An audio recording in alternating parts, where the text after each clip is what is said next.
So guys, जियो financial services में 310, 315 और 320 ये तीन फ्रीक्वेंट लेवल्स काफी ज्यादा इंपॉर्टेंट है। पिछले दो सेशन आज और लास्ट सेशन जो आपका था, इन दोनों ही सेशंस पर 310 के नीचे स्टॉक कहीं ना कहीं काम कर रहे हैं, यानी कि जो बेस आपके थे 310 और 305 ये इंपॉर्टेंट कंसोलिडेशन बेस। अगर आप पहली बार सुन रहे हो इस चीज को तो कोई दिक्कत नहीं है, चार्ट पेंट पर भी आएंगे, आपको सब डिटेल समझ में आ जाएंगे। लेकिन अगर आप रेगुलर हो तो आपको पता है 305 और 310 ये आपके इंपॉर्टेंट बेसिस है कंसोलिडेशन जोन में, और 315 और 320 ये आपके फ्रीक्वेंट रिस्ट्रिक्शन है। ठीक है, और यही चीज आपको भी देखने को मिली कि स्टॉक 310 से 315 पर गया, जाते ही एग्जैक्ट 315 पर आपके पास फिर से सेलिंग आई है और आप वापस 305 और 310 के कंसोलिडेशन बेस के बीच में आ चुके हो। लेकिन ये सब है क्यों? क्यों मार्केट एक्सपर्ट्स मेजरली आपको रिस्ट्रिक्टिव देखने को मिलते हैं जियो फाइनेंशियल सर्विसेज के अंदर? 350, 450 आने वाले 5 साल की पोजीशन, आने वाले 10 साल की पोजीशन, मार्केट एक्सपर्ट्स बहुत ज्यादा रिस्ट्रिक्टिव है। लास्ट वीडियो में हमने तीन चीजें देखी थी मार्केट एक्सपर्ट्स की तरफ से, 5 साल, 10 साल और 15 साल। हाईएस्ट टारगेट कितना था? 4000 का 15 साल में, और 5 साल में कितना था? लगभग 450 के आसपास, और 10 साल में 750 के आसपास। तो मार्केट एक्सपर्ट्स कहीं ना कहीं रिस्ट्रिक्टिव है। 5 साल 10 साल के अंदर आप कहोगे कि भैया अगर 300 वाला शेयर मुझे 5 साल में 700 मिलेगा तो ये मेरे लिए घाटे का सौदा है या फायदे का? यही चीज आपने कमेंट बॉक्स में बोली थी कि भैया मार्केट एक्सपर्ट्स की ऐसी की तैसी, ऐसा नहीं होगा भैया, ये तो छप्पड़ पाड़ेगा। ये चीज देखो समझने वाली है यहां पर। बट तीन स्पेसिफिक रीजन और आते हैं आपके पास में कि क्यों मार्केट एक्सपर्ट्स इतने ज्यादा रिस्ट्रिक्टिव है, अभी यहां पर समझेंगे। आज के सेशन का अगर आप हाई देखोगे अभी तक तो लगा है 311 पे, 310 की ओपनिंग थी, उसके बाद में स्टॉक ने एक लो लगा दिया 307 रुपए 45 पैसे का, यानी कि 310 और 305 के बीच में काम कर रहे हैं पिछले दो सेशन से वापस। अब आते हैं आगे। ठीक है, ये है आपके market experts according to Sumit Bagadia. Jio financial services में फ्रेश एंट्री अभी बन सकती है, 330 से 350 के नियर टर्म टारगेट देखने को मिल सकते हैं जियो फाइनेंशियल सर्विसेज में, और एसएल आपका होना चाहिए 305 का। 305 के एसएल के साथ में टारगेट शॉर्ट टर्म के अंदर भैया बहुत बढ़िया है। सुमित बगाड़िया बाइंग की रेटिंग, मजा आएगा, लेकिन हमें चार्ट पैटर्न को भी समझना है। ठीक है, तो अभी यहां पर आते हैं, ये हो गई मार्केट एक्सपर्ट्स की पोजीशन। पिछले वीडियो में 3 मार्केट एक्सपर्ट्स हमने डिस्कस किए थे। कंपनी ने Q2 का क्या अनाउंस किया है recently? Earning call transcript company ने मेंशन करी है अपनी Q2 की, कल के दिन। ठीक है, अब इस अर्निंग कॉल ट्रांसक्रिप्शन में आप कहोगे भैया रिजल्ट तो मैंने देख लिए, मुझे रीड करने की क्या जरूरत है, इतना कुछ भैया मैं क्यों देखूं? यहां पर सुनते हैं मिस्टर हितेश सेठिया की तरफ से कंपनी के बारे में क्या कहना है। इन्होंने पहले कंपनी के बारे में, कंपनी के जॉइंट वेंचर के बारे में बताया जो कि ब्लैक रॉक के साथ में, यानी कि Jio BlackRock which is a wealth management and broking company, जो कि एक जॉइंट वेंचर है जियो का ब्लैक रॉक के साथ में, जिसमें अलादीन के साथ कंपनी में एक इंपॉर्टेंट टाई अप भी देखने को मिलता है। ठीक है, अगर आप टेक्निकल पॉइंट ऑफ व्यू पर जाओगे तो कंपनी में अलादीन, जो कि ब्लैक रॉक का ही एक कंपनी है, मतलब कि ब्लैक रॉक के साथ में ही है, उसका टाई अप भी आपको देखने को मिलता है इसी के अंदर। इसके बाद आता है आपका life insurance general insurance company, जो कि अभी आपका बना था जियो अलियांस के साथ में, जो कि है अलियांस जियो री इंश्योरेंस लिमिटेड कंपनी। ठीक है, अब ये कंपनी के बारे में इन्होंने यहां पर क्या बताया, एक बार उसे रीड करो। In addition to the JV for reinsurance we have also signed a non binding agreement to set up joint venture for life insurance and general insurance. इसके बाद इसके साथ में इन्होंने म्यूचुअल फंड के बारे में बताया और कंपनी के अलग अलग बिजनेसेस के बारे में भी इन्होंने मेंशन किया है। ठीक है, to sum up, we have now created a strong base for Jio Financial Services to use as a springboard for driving accelerated growth in the years to come. ठीक है, we believe that the future, मैं आपको एक minute बताता हूं, अभी एक minute दो मुझे बस। ठीक है, तो इन्होंने अपने कंपनी के बिजनेसेस के बारे में मेंशन किया, और आप बाद आगे जाकर के भी देखोगे ना तो आपको अभिषेक पाठक दिखेंगे जो कि अपने कंपनी के Q2 के परफॉर्मेंस के बारे में बता रहे हैं, और आगे कंपनी का एवोल्यूशन किस तरह से रहेगा, स्ट्रैटेजीज क्या रहेंगी उसके बारे में बताया। यहां आपको क्या दिखा? कुछ भी नहीं भैया, क्या रीड करके बता दिया भैया, हिंदी इंग्लिश तो हम भी कर लेंगे, तू क्या बता रहा है? चिंता मत करो। कंपनी में आपको यहां क्या नजर आया, पूरे अभी जो हमने रीड किया, इंग्लिश हिंदी जो भी किया वो सब इग्नोर करो थोड़ी देर के लिए। अभी हमने क्या समझा, कंपनी का बिजनेस क्या है? डाइवर्सिफाइड। डाइवर्सिफाइड कंपनी का बिजनेस है भैया, डाइवर्सिफाइड। और ये पॉइंट मैंने आपके साथ लगभग आज से 4 महीने पहले भी डिस्कस किया था। अगर आप चैनल पर रेगुलर हो तो आपको पता होगा।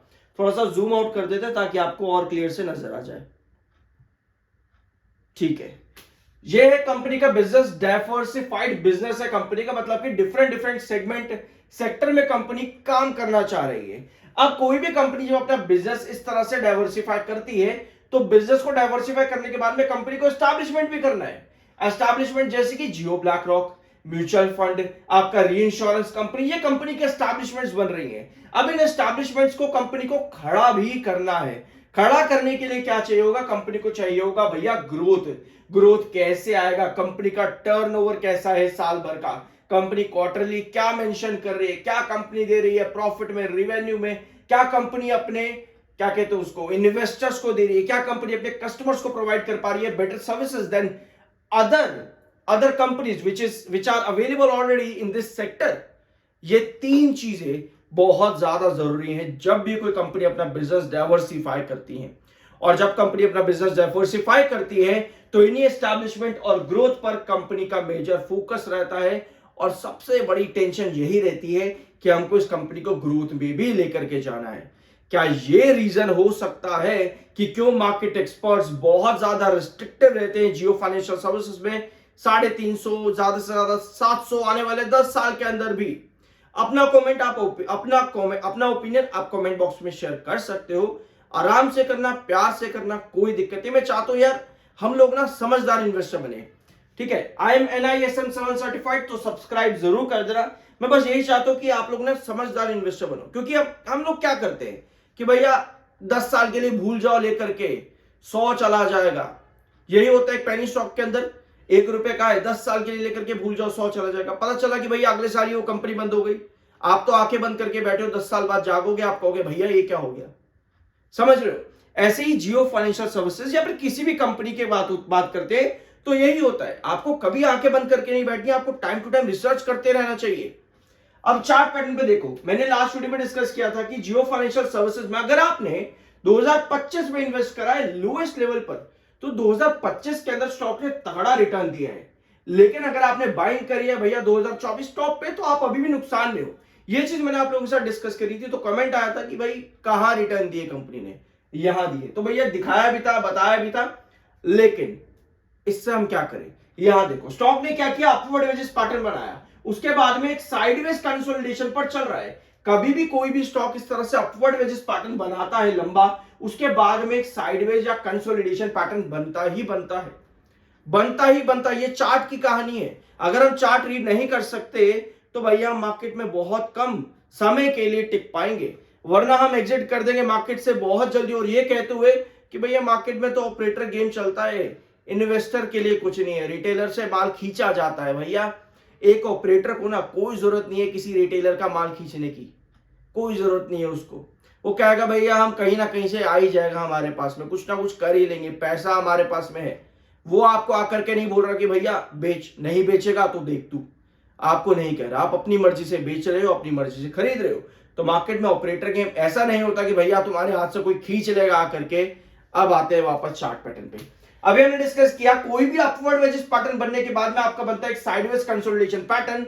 साइडवेज कंसोलिडेशन पैटर्न में कई बार क्या होता है, आपके पास एक ही बेस बार बार बनता देखने को मिलता है। आपको पता है 292 आपका क्रूशियल बेस है, 305 और 310 ये आपके हैं कंसोलिडेशन बेस, और 315 और 320 ये आपके हैं फ्रीक्वेंट रिस्ट्रिक्शन। 315 और 320 ये आपके फ्रीक्वेंट रिस्ट्रिक्शन है। अभी आप स्टेबल हो पा रहे हो 305 और 310 के आपके कंसोलिडेशन बेस के बीच में। और ये साइडवेज पैटर्न है। 2025 में अगर आपने इन्वेस्ट किया लोएस्ट पे 298 के आसपास का लो है तो आप तगड़ी रिटर्न ऑलरेडी ले चुके हो। बट वही बात आती है, 198 के आसपास का लो है, वही बात आती है कि आप चार्ट को क्या देख रहे हो, किस तरह से देख रहे हो। क्योंकि अगर आप टॉप पर 328 पर बात इन्वेस्ट करके बैठे हो तो भैया ये इसका रिस्ट्रिक्शन है, क्रूशियल रिस्ट्रिक्शन। बल्कि यहां पर टेक्निकल भी बेयरिश आया था आप लोगों को अगर देख करके काम कर रहे हो तो। लेकिन अगर देख के नहीं कर रहे तो एटलीस्ट अभी यहां पर देखो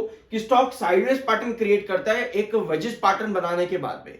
वेजेस पैटर्न बनाने के बाद में साइडवेज पैटर्न ब्रेकआउट कब आता है? वो ब्रेकआउट आपके मिलते हैं या तो भैया एक गिरावट आ जाए, ठीक है। साइडवेज पैटर्न जो आपका आता है वो सिर्फ इस तरह से नहीं होता, वो डाउन ट्रेंड के अंदर भी आता है। वो डाउन ट्रेंड आपका ब्रेकआउट कब होता है? जब आप एक पर्टिकुलर बेस पे, जैसे कि 292 आपका क्रूशियल बेस था, यहां से आपने 310 315 पर वापस गए, तो 305 और 310 पर जितनी स्टेबिलिटी बनेगी उतना ब्रेकआउट की पॉसिबिलिटी क्रिएट होती है, बट स्टेबिलिटी रिक्वायर्ड जरूरी है। अगर नहीं बनते तो वापस आते हो 292 पे, और ये आपका फिर कंसोलिडेशन बेस इसी तरह से चलता है।